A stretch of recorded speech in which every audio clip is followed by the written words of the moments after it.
कथा सुनने से। तो आज मैं आपको सुना रही हूँ शारदीय नवरात्रि की अष्टमी के दिन सुनी जाने वाली माता महागौरी की दुर्लभ पौराणिक कथा। आप सभी इसे पूर्ण श्रद्धा और प्रसन्नचित मन से पूरा अवश्य ही सुनिएगा। इससे सभी प्रकार की मनोकामनाओं की पूर्ति होती है। और कथा को आधा अधूरा छोड़े बिना कथा को पूरा श्रवण करें ताकि आपको कथा का संपूर्ण फल प्राप्त हो सके। तो आइए माता रानी का ध्यान करते हुए कथा को श्रवण करते हैं। देवी भागवत पुराण के अनुसार शुंभ और उसके छोटे भाई निशुंभ नामक दो असुरों ने इंद्रलोक पर आक्रमण कर दिया था। देवताओं को पराजित करके इन असुरों ने स्वर्गलोक पर कब्जा कर लिया था और देवताओं को वहां से भगा दिया। स्वर्ग से निकलने के बाद देवता इधर उधर भटक रहे थे, दुखद स्थिति में थे। तब देवताओं को ध्यान आया कि माँ दुर्गा ने महिषासुर का वध करने के बाद उन्हें वरदान दिया था कि जब भी आप लोगों के ऊपर कोई संकट आएगा तो मैं तुम लोगों की सहायता करूंगी, तुम्हें उस दुख से उबारूंगी। इसके बाद सभी देवता हिमालय पर्वत के पास गंगा तट पर जाकर देवी मैया की स्तुति करने लगे। और भगवान शिव देवताओं का हाल स्वयं ही जानते थे कि केवल माता पार्वती ही देवताओं को कष्ट से मुक्ति प्रदान कर सकती है। अब भगवान शिव माता पार्वती से यह सब बातें कैसे बताते हैं, क्योंकि देवी पार्वती अपनी गृहस्थी में इतनी रम चुकी थी कि मैं तो भूल चुकी थी कि वे माता, पत्नी और गृहिणी होने के साथ साथ जगत जननी भी है। माँ अंबिका है, उन्हें सभी जगत का कल्याण भी करना है। इसके लिए भगवान शिव ने माता पार्वती को कहा, देवी आज तो तुम काली की तरह लग रही हो, तुम्हारा गौरव कहाँ गया? जब से तुम काली का रूप धारण किए थी तब से तुम्हारी काया धूमिल होने लगी है। भगवान शिव की इन बातों को सुनकर माता पार्वती नाराज हो गई और कहा, आपने मुझे काली क्यों कहा? मैंने तो सोचा था कि आप मुझे हर रूप में प्रेम करते हैं, किंतु आज आपने मेरा उपहास किया। अब मैं आपको गौरी होकर दिखाऊंगी। गौर वर्ण प्राप्त करने के लिए माता पार्वती हिमालय पर तपस्या करने चली गई। तपस्या भी उन्होंने भगवान शिव की। भगवान शिव उनकी तपस्या से प्रसन्न हुए और कहा, तुम गंगा स्नान करके आओ, इससे तुम्हें गौर वर्ण प्राप्त होगा। शुंभ और निशुंभ का वध करने के लिए भगवान शिव ने यह लीला रची थी। जब माता पार्वती गंगा स्नान कर रही थी तभी सभी देवता भी आदि शक्ति की आराधना कर रहे थे। माता पार्वती ने देवताओं से पूछा, आप सब किसकी स्तुति कर रहे हैं और आप पर क्या विपत्ति आई है? माता पार्वती के पूछने पर देवताओं ने शुंभ और निशुंभ के बारे में बताया कि असुरों ने देवताओं को पराजित करके स्वर्गलोक पर अधिकार जमा लिया है और तब से सभी देवता भटक रहे हैं। अब गंगा स्नान के दौरान माता पार्वती को गौर वर्ण प्राप्त हुआ और उनके शरीर से श्याम वर्ण की देवी प्रकट हुई, जिसे कौशिकी देवी कहा जाता है। कौशिकी देवी के प्रकट होने के बाद उन्होंने माता पार्वती को प्रणाम किया और देवताओं को उनकी रक्षा का आश्वासन दिया।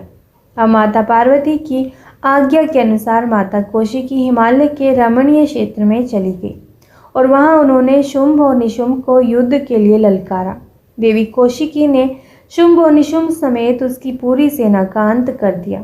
शुंभ और निशुंभ असुरों का अंत करने के बाद भगवान शिव ने माता पार्वती को समझाते हुए कहा कि उन्हें काली कहकर व्यंग्य करने के पीछे का इनका मकसद देवी कौशिका का जन्म था, ताकि वह देवताओं की सहायता कर सके और उन्हें फिर से स्वर्गलोक की प्राप्ति हो सके। बिना इस व्यंग्य के शुंभ और निशुंभ का वध संभव ही नहीं था। इस तरह माता पार्वती के शरीर से प्रकट होने के कारण देवी कौशिकी उनकी पुत्री कहलाई। देवी कौशिकी को उग्र तारा या महो तारा भी कहा जाता है। एक अन्य कथा भी है। इसके अनुसार माँ महागौरी ने देवी पार्वती रूप में भगवान शिव को पति के रूप में प्राप्त करने के लिए कठोर तपस्या की थी। एक बार भगवान भोलेनाथ ने पार्वती जी को देखकर कुछ कह दिया, जिससे देवी का मन आहत हुआ और माता पार्वती तपस्या में लीन हो गई। इस प्रकार वर्षों तक कठोर तपस्या करने पर पार्वती माता वापस नहीं आती। तब पार्वती जी को खोजते हुए भगवान शिव जी उनके पास पहुंचते हैं और वहां पहुंचते ही देवी पार्वती को देखकर आश्चर्यचकित रह जाते हैं।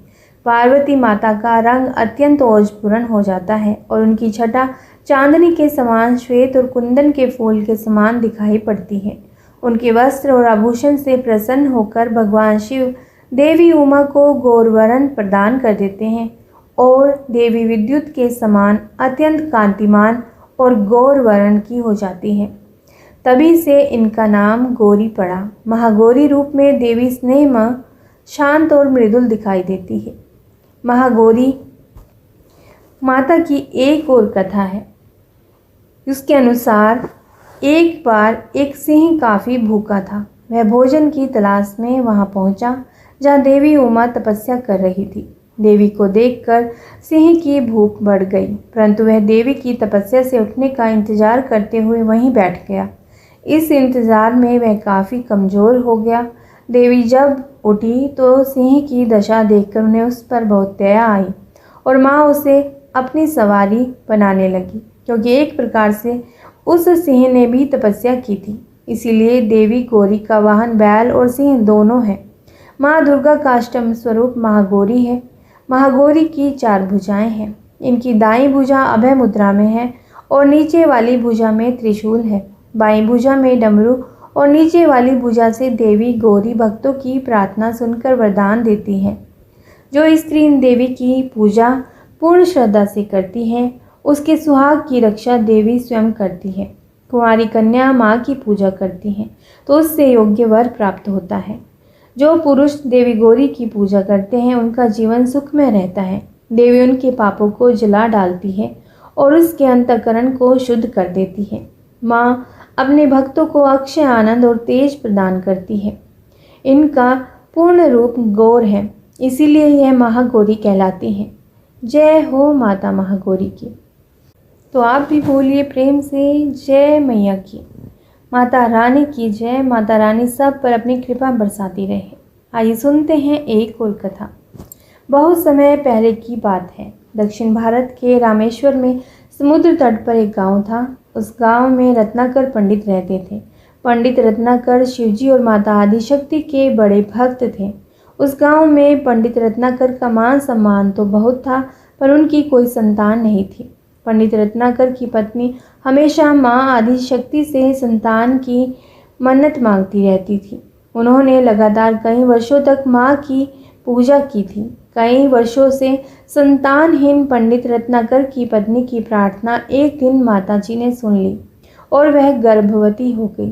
तो एक रात पंडित रत्नाकर के सपने में एक बालिका ने आकर कहा, मैं तुम्हारे घर में आ रही हूँ, परंतु मेरी एक शर्त है, मैं जो कुछ करना चाहूँ तुम मुझे रोकोगे नहीं। पंडित रत्नाकर को यह आभास हो गया था कि माँ आदिशक्ति के सतरज और तम को दिखाने वाले 3 रूप महासरस्वती, महालक्ष्मी और महादुर्गा ने मिलकर ही इस कन्या का रूप लिया है।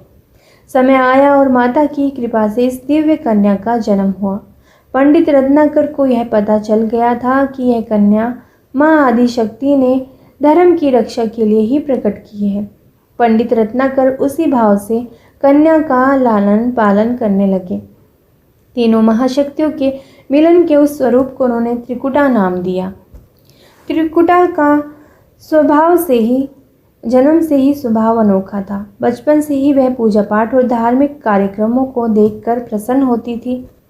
त्रिकुटा को यह पता चल गया था कि भगवान विष्णु ने भगवान श्री राम के रूप में धरती पर अवतार ले लिया है। त्रिकुटा ने यह संकल्प ले लिया था कि वह भगवान श्री राम से ही विवाह करेगी, अन्यथा आजीवन कुंवारी ही रहेगी। त्रिकुटा ने अपने पिता से कहा कि वह रामेश्वर के तट पर रहकर तपस्या करना चाहती है। शर्त के अनुसार पंडित रत्नाकर ने उसे नहीं रोका। 10 वर्ष की आयु से ही त्रिकुटा समुद्र तट पर एक कुटिया बनाकर रहने लगी और भगवान श्री राम को पति मानकर उनको पाने के लिए कठोर तपस्या करने लगी। इसी तरह कठोर तपस्या करते करते त्रिकुटा को बहुत वर्ष बीत गए।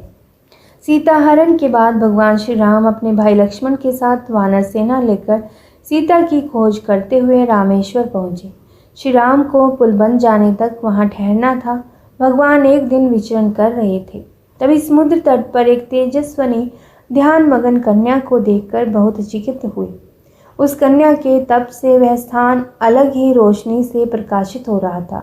भगवान श्री राम उस कन्या के तपोस्थल तक पहुँचे। भगवान ने उस कन्या से पूछा, तुम कौन हो देवी, और इतनी कम आयु में इतना कठोर तप क्यों कर रही हो? ऐसी क्या अभिलाषा है जिसके लिए ऐसा घोर तप करने को विवश हो? उस कन्या ने भगवान को नम्रतापूर्वक प्रणाम करके अपना परिचय पंडित रत्नाकर की पुत्री त्रिकुटा के रूप में दिया और फिर अपनी प्रतिज्ञा बताई।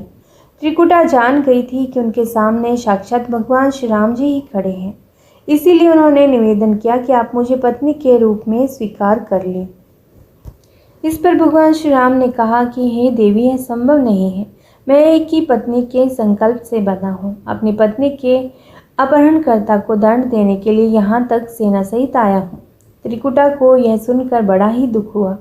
त्रिकुटा ने अपने कठोर तप का वास्ता दिया और भगवान से विवाह करने की पुनः याचना की। त्रिकुटा ने कहा, प्रभु, क्या मेरा यह तप व्यर्थ ही जाएगा? मेरे तप में क्या वह शक्ति नहीं है कि आपको प्राप्त कर सकूं? मेरा तप अभी कम है तो मैं इसे और अधिक कठोर कर लूँगी और इसे तब तक करूँगी जब तक मेरी अभिलाषा पूर्ण नहीं हो जाती। भगवान श्री राम ने कहा, जब मैं सीता का पता लगा कर लौटूंगा तब तुम्हारे पास आऊँगा। यदि तुम मुझे पहचान लोगी तो मैं तुम्हारी इस बात पर सही निर्णय करूँगा। त्रिकुटा को इस बात से बड़ी ही प्रीत हुई कि उनका तप सफल है। भगवान ने उन्हें वचन दिया, अब उन्हें अपने स्वामी की प्रतीक्षा में सफल होना था। इस प्रसन्नता के भाव से भरकर त्रिकुटा का उत्साह और भी ज़्यादा बढ़ गया। त्रिकुटा ने और कठिन तपस्या आरंभ कर दी। उनके तप का प्रभाव ऐसा था कि उनकी कुटिया के आसपास का पूरा क्षेत्र एक अलग ही प्रकाश से प्रकाशमान हो जाता था। अब भगवान श्री राम ने रावण का वध किया और विभीषण को लंका का राजा बनाकर अपनी पत्नी, भाई और समस्त सेना के साथ वह अपनी अयोध्या नगरी लौटने की तैयारी करने लगे। भगवान श्री रामचंद्र जी की लंका विजय के बाद पुष्पक विमान पर सवार होकर लौट रहे थे। उन्हें त्रिकुटा का दिया हुआ अपना वचन भी पूरा करना था। रामेश्वर के तट पर पहुंचते ही भगवान श्री राम ने विमान रुकवा दिया। सभी आश्चर्य में पड़ गए तो प्रभु ने उन्हें कुछ पल की प्रतीक्षा करने के लिए कहा।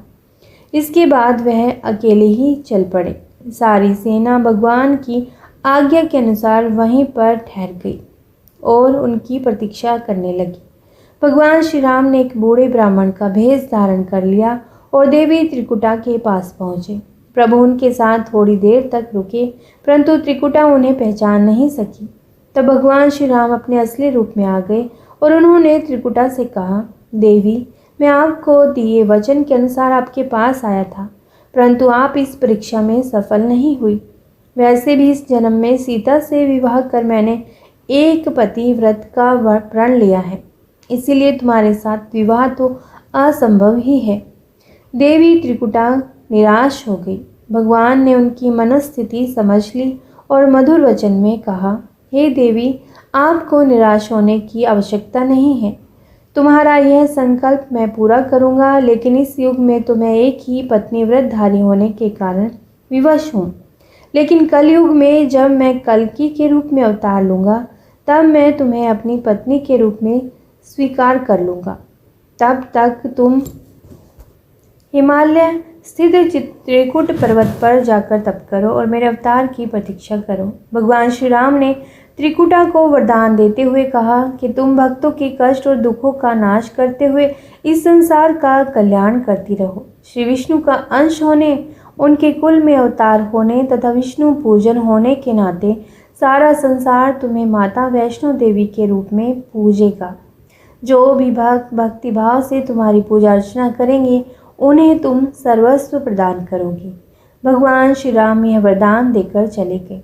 त्रिकुटा भगवान श्री राम से मिले इस वचन से अत्यंत प्रसन्न हुई। उन्होंने प्रभु के आदेश के अनुसार संसार के कल्याण का संकल्प ले लिया।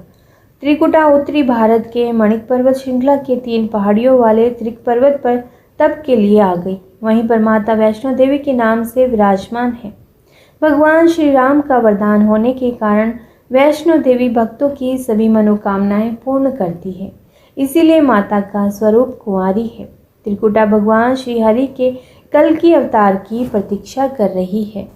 प्रेम से बोलिए अम्बे मात की जय।